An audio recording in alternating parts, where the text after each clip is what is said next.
할렐루야. 데이비드 김 선교사입니다. 성경 이것이 궁금하다 제 15번째 시간입니다. 벌써 15번이네요. 아주 놀랍습니다. 오늘은 그 유명한 14만 4천 명에 대해서 말씀드리겠습니다. 계시록 7장 3절에서 9절 이르되 우리가 우리 하나님의 종들을 임하여 인치기까지 땅이나 바다나 나무들을 해하지 말라 하더라. 내가 인침을 받은 자의 수를 들으니 이스라엘 자손의 각 지파 중에서 인침을 받은 자들이 14만 4천이니 이 일 후에 내가 보니 각 나라와 족속과 백성과 방언에서 아무도 등이 셀 수 없는 큰 무리가 나와 흰옷을 입고 손에 종려 가지를 들고 보좌 앞과 어린 양 앞에 서서 할렐루야. 오늘 계시록 본문에 보면은요 두 그룹이 나오지요. 두 무리의 사람들이 나오는데 첫째는 14만 4천 명, 두 번째는 흰옷을 입은 허다한 무리가 등장합니다. 그러면 이들이 누굴까요? 우리가 먼저 계시록을 이해하려면요 계시록에서 가장 중요한 우리가 그 숫자 개념을 알아야 돼요. 잠깐. 자, 제일 쉬운 게 뭐냐? 이 3이라고 하는 숫자는 굉장히 좋은 숫자입니다. 그래서 성부, 성자, 성령, 삼위일체. 그래서 3은요 하나님의 수입니다. 그런데 4라고 하는 숫자는요 어떤 수죠? 세상의 수요. 왜냐? 동서남북. 그래서 4라고 하는 이 숫자는요 3은 아주 거룩한 수고 하나님의 수인데 4라고 하는 숫자는 뭐냐면 이것은 아주 세상 수고 그렇기 때문에 고생 아주 고난을 의미하고 있어요. 그래서 대부분의 성경에 보면은요 인생의 한 세대를 40년으로 잡고 있어요. 4 우연이 아닙니다. 그 다음에 여러분 이스라엘 백성들이 400년의 노예 생활을 하잖아요. 400년. 그 다음에 이스라엘 백성들이 광야에서 몇 년을 살죠? 몇 년을 떠돌아다니죠? 40년. 그 다음에 예수님이 광야에서 금식을 며칠 했죠? 40일을 했어요. 그래서 이 4라고 하는 숫자는요 성경에서 이 세상을 의미하고 있어요. 그렇기 때문에 여러분 이 하나님의 수와 세상의 수가 합쳐지면 뭐가 돼요? 바로 이것이 7이라고 하는 숫자가 되는 거예요. 그래서 하나님과 사람이 함께하기 때문에 완전해진다. 그래서 7자라고 하는 수는요 완전수예요. 그래서 성령을 7영이라고도 부르고요 7자는 어디나 거룩한 수 완전수입니다. 아주 완전한 상징을 가지고 있어요. 그래서 여러분 7년 대환란이라고 하잖아요. 3년 반 3년 반 7년 대환란. 왜 7년 대환란일까요? 완벽하게 큰 환란이다. 도저히 더도 덜도 할 수 없는 엄청난 환란. 그래서 7년 대환란이라고 하는 거예요. 그리고 70년은 어떻게 해요? 신년이라고 하잖아요. 신년 70년. 이스라엘 백성들은 70년마다 땅을 어떻게 해요? 원주인에게 돌아가는 거예요. 그게 신년이라고 하는 거죠. 이것도 역시 7자와 관련이 있어요. 그런데 여러분 그거 아십니까? 여러분 이 7자에서 하나가 부족한 수가 있죠. 이게 뭐예요? 6이에요. 그래서 이게 뭐냐? 사단의 수예요. 아주 하나님처럼 흉내내 7인데 이상한 게 이게 6이라는 게 나왔어. 어떻게 보면 7자처럼 보이잖아요. 이렇게. 이게 뭐냐? 사단이요. 이게 사단. 그래서 여러분 6이라고 하는 숫자는 사단의 수고 7이라고 하는 숫자는 완전수를 의미하고 있어요. 그리고요 한 가지가 더 있습니다. 아까 얘기했죠. 성부, 성자, 성령 3과 그 다음에 세상의 수가 합쳐지면 7이 되지만 곱하면 어떻게 돼요? 3 곱하기 4가 되면 어떻게 되죠? 그러면 12이 되겠죠. 그래서 7자하고 12은 똑같은 수예요. 12이라는 숫자도 완벽한 수입니다. 이 7이라는 숫자와 12은 똑같은 의미를 가지고 있어요. 그래서요 이스라엘의 지파가 몇이죠? 12지파. 왜 예수님이 12명의 제자를 불렀어요? 완벽수예요. 우연이 아닙니다. 그래서 12이라고 하는 숫자도 7처럼 굉장히 완벽이에요. 완벽. 그런데 14만 4천 명이 어떻게 해서 나오게 됐느냐면 오늘 성경에 보니까 각 지파별로 12,000명씩 선발을 해서 12지파니까 그게 합쳐지니까 14만 4천 명이 등장하는 거예요. 그래서 14만 4천 명도 역시 12 곱하기 10이니까 12지파 곱하기 어떻게 해요? 12,000명이니까 14만 4천 명도 완벽한 숫자예요. 여기도 역시. 그러니까 그 숫자의 양을 보지 마시고 바로 이것은 완벽의 수다라고 하는 것을 여러분이 기억해야 됩니다. 자, 그러면 14만 4천 명은 누구냐? 7장 3절을 한번 보겠습니다. 이르되 우리가 우리 하나님의 종들의 이마에 인치기까지 땅이나 바다나 나무들을 해하지 말라 하더라. 내가 인침을 받은 자의 수를 들으니 이스라엘 자손의 각 지파 중에서 인침을 받은 자들이 14만 4천 명이다 그랬어요. 여기 보니까 하나님의 종, 이마에 인을 친 하나님의 종들이라고 써요. 자, 그런데 그 뒤에 가보면요, 어떤 사람들이 또 나와요? 흰옷을 입은 허다한 무리가 있어요. 그러면 오늘 신천지나 이단들이 주장하는 것처럼 14만 4천 명만 구원을 얻을 백성들이면 이 뒤에 있는 허다한 무리들은 어떻게 할 거예요? 9절, 이 일 후에 내가 보니 각 나라와 족속과 백성과 방언에서 아무도 능히 셀 수 없는 큰 무리가 나와 흰옷을 입고 손에 종려가지를 들고 보좌 앞과 어린 양에 서서 큰 소리로 외쳐가로되 구원하심이 보좌에 앉으신 우리 하나님과 어린 양에 있다라고 하면서 엄청난 그 무리가 뒤에 있더라 이거예요. 그런데 그 무리가 다 흰옷을 입고요, 그 다음에 종려가지를 들고 주님을 향해 손을 흔들고 있더라 이거예요. 13절, 장로 등 하나가 응답하여 나에게 이르되 이 흰옷 입은 자들이 누구며 또 어디서 왔느냐? 장로가 요한에게 물어봅니다. 너는 이 흰옷 입은 사람들이 누군 줄 아느냐? 그러니까 네 주여, 나는 잘 모르는데 저한테 좀 알려주세요. 그렇게 말하니까 14절, 그가 나에게 이르되 이는 큰 환난에서 나오는 자들인데 어린 양의 피에 그 옷을 씻어 희게 하였느니라. 어린 양의 피에 씻은 사람들, 쉽게 얘기하면 예수의 피가 흐르는 사람들, 그게 누구예요? 여러분들 예수의 피 있지요? 예수 믿는 순간에 예수님의 피가 여러분에게 임하게 되는 거죠. 그래서 구원을 얻게 되는 거죠. 그러니까 예수 믿는 사람들이 바로 이 흰옷 입은 무리입니다. 아무 옷이나 입는 것이 아니라 흰옷을 입었다는 것은요, 예수 피. 우리가 볼 때는 세상 피는 빨간색인데 하나님이 보실 때 예수 피는 하얀하게 보이는 거예요. 예, 깨끗하게 보이는 거예요. 그래서 깨끗한 옷을 입은 자, 어떻게? 예수님의 피로 나를 씻어버린 사람. 그러면 우리가 어떻게? 깨끗한 사람이 되는 거예요. 흰옷을 입었기 때문에. 예수님이 흰옷이니까. 예수 피, 예수를 입었기 때문에 우리는 흰옷 입은 사람이에요. 그러면 어떻게 해요? 예수 믿는 사람들은요, 이 환난을 거쳐가지고 예수님이 재림하게 되면 우리들이 흰옷을 입은 무리가 되어서 종려나무 가지를 들고 예수님을 환영하게 돼요. 그 숫자가요, 셀 수 없다라고 했어요. 왜 14만 4천 명이 구원 얻은 숫자예요? 이거 완전히 잘못 가르치는 거예요. 어떠한 사람이라 할지라도요, 14만 4천 명이 재림 때 마지막에 구원을 받을 숫자라고 한다면 그 이단입니다. 그러면 여러분, 14만 4천 명은 누구예요?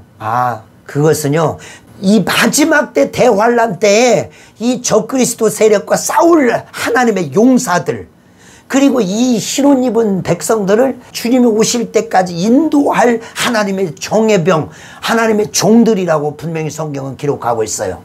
그래서 이게 각 나라 속에서 선발된 사람들이에요.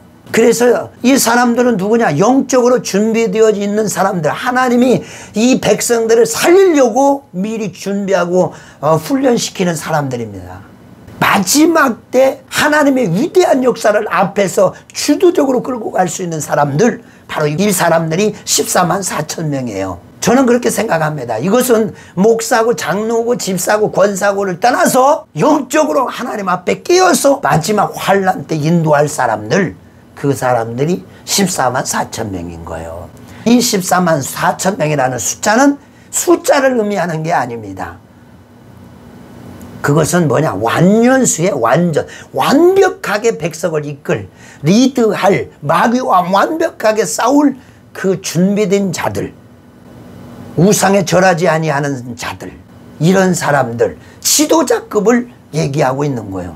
그러니까 이단들이 여러분 속여가지고 14만 4천 명이라는 병 가가지고 그냥 두려워하고 그 다음에 염려하고 그럴 필요가 있어요? 없어요? 없어요. 14만 4천 명은 여러분 그 구원받을 숫자들 중에서 아주 특수자들, 아주 리더자들을 말하고 있는 거고, 그리고 우리 대부분의 많은 예수 믿는 사람들은요, 다 흰옷 입은 무리가 되어서 다 하나님 앞에 가게 돼 있어요. 아무리 환란이 7년 대환란이 엄청나게 힘들고 어렵다 하더라도요, 우리 주님이 있기 때문에, 우리 주님이 우리를 인도하고 있기 때문에 우리는 결국에는 승리하게 되는 거예요. 그래서 예수님 재림하게 되면 우리 모두가 가서 하나님을 찬양하고 주님께 영광 돌리는 거예요. 근데 이단들이 희한하게 말씀을 가지고 속이고 막 흐트러뜨려 갖고 미혹하잖아요.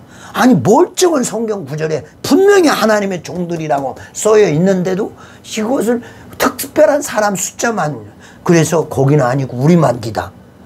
오늘날 예수 믿는 사람들이 이렇게 전 세계 맞는데 14만 4천 명이 들어있어야만이 구원을 얻는다. 그게 그러니까 어떻게 돼? 신천지만 있다는 거예요. 그러니까 뭐 우리만 있다라고 하는 거예요. 이런 거에 속으면 안 돼요. 할렐루야.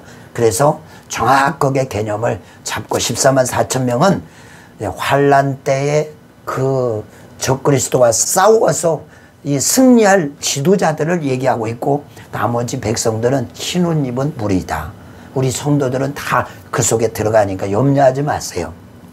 그 다음에 마지막으로 참고로 한 가지만 더 말씀드릴게요. 여러분 666이라고 하는 숫자가 있거든요. 계시록 13장에 보면은 바다에서 짐승 하나가 올라와요. 그런데 그 짐승이 7머리하고 10뿔을 가지고 있어요. 여기도 역시 7이라는 숫자가 나오죠. 그러니까 이 머리가 7이라고 하는 것은 아주 지혜롭고 아주 권세를 가지고 있고, 거기에 또 10가지 뿔이 났다고 하니까 이게 보통 세력이 아닙니다. 그런데 이 바다에서 나온 짐승이, 이제 성경학자들은, 저도 그렇고 성경학자는 이 바다에서 나온 짐승이 적그리스도예요. 그런데 얘가 어떻게 되냐면 13장에 보면은 그 중에 머리 하나가, 7개 있는 머리 하나가 갑자기 죽었다가, 어떤 일 때문에 죽었다가 다시 살아나. 그러니까 사람들이 그걸 보고 막 환호를 하는 거예요. 꼭 뭐처럼 보여요, 여러분? 예수님이 십자가에 죽었다가 다시 살아나잖아요. 그걸 흉내내는 거야. 그러니까 어떻게 많은 사람들이 막 거기에 열광하는 거예요. 그 미혹되는 거예요. 3절, 그의 머리 하나가 상하여 죽게 된 것 같더니 그 죽게 되었던 상처가 나음에 온 땅이 놀랍게 여겨 짐승을 따르고, 그래서 죽었다 살아나. 어떻게 보면 정치적으로 보면 이 사람은 실각됐다가 다시 복귀되는 거예요. 이게 어떤 모양이 될지는 몰라요, 적그리스도가. 어쨌든 다 끝났다, 다 죽었다고 생각했는데 다시 일어났어. 그래서 더 막 사람들이 거기에 환호하게 되는데, 그 다음에 7절에 보니까 또 권세를 받아 성도들과 싸워 이기고 각 족속과 백성과 방언과 나라를 다스리는 권세를 잡는다 그랬어요. 그러니까 이 7머리 10뿔, 이 바다에서 나온 짐승이 모든 권세를 다 잡게 되는 거지요. 전 세계의 권세를 다 이 사람이 한 손에 틀어지게 되는 거예요. 제가 예전에 얘기했죠. 제 3차 대전 이후에 어떠한 역사 때문인지는 모르지만 바로 이 적그리스도가 모든 이 권세를 다 잡게 되는 거예요. 그런데 그때 땅에서 짐승 하나가 또 올라오죠. 그런데 그 땅에서 올라오는 짐승에게 자기 권세를 준다고 그랬어요.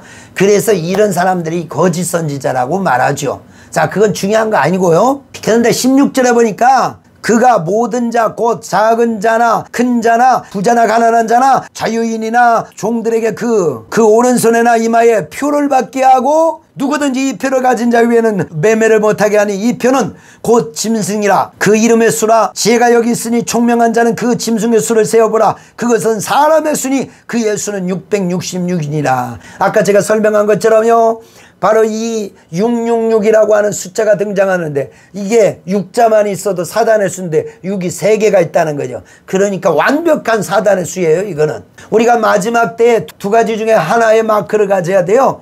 하나는 어떤 마크냐, 하나님의 일을 받든지 아니면 마귀의 마크를 받아야 돼요. 근데 이 마귀의 마크가 뭐냐, 바로 666이라고 하는 거죠. 그러면 이 666의 특징이 무엇이냐, 첫째는 적그리스도와 그 세력이 주관하는 거예요. 두 번째로는요, 물건을 사고 파는 그런 매매와 관련이 있어요. 이것은 성경이 말하고 있는 거니까. 그 다음에 어떤 우리의 신체를 이용해서 그 숫자를 만들어내는 거죠. 그래서 현재 나오고 있는 것 중에 베리칩이라고 하는 것이 이제 거기에 제일 가깝지 않느냐. 그렇게 얘기하는데 사실 그렇습니다. 성경대로 지금 모양대로 보면 사실 베리칩이 맞는 것도 같아요. 근데 저는 꼭 그렇게라고 생각할 수가 없다라고 하는 거예요. 왜냐하면 이 사단이 어떻게 이것을 뒤엎을지 모르기 때문에 항상 어떤 것이 딱이다라고 얘기하면 안 됩니다. 이게 길 가능성은 맞지만 또 다른 것들이 이와 비슷한 것들이 등장할 수 있어요. 그래서 우리는 이런 매매와 관련 있고 그 다음에 이것을 세계 온 백성들이 똑같이 사용하는 시스템. 그래서 우리가 기억해야 될 것은 바로 첫째는 우리가 물건을 사고 팔 때 사용되는 것입니다. 근데 옛날에 화폐를 썼지만 지금은 신용카드를 쓰잖아요. 그런데 더 발전된 것이 나타날 수 있다는, 어쨌든 사고 파는 것과 연관이 있어요. 두 번째로는 이게 어느 한 지역만 일어나는 것이 아니라 전 세계적으로 사용될 거예요, 이것이.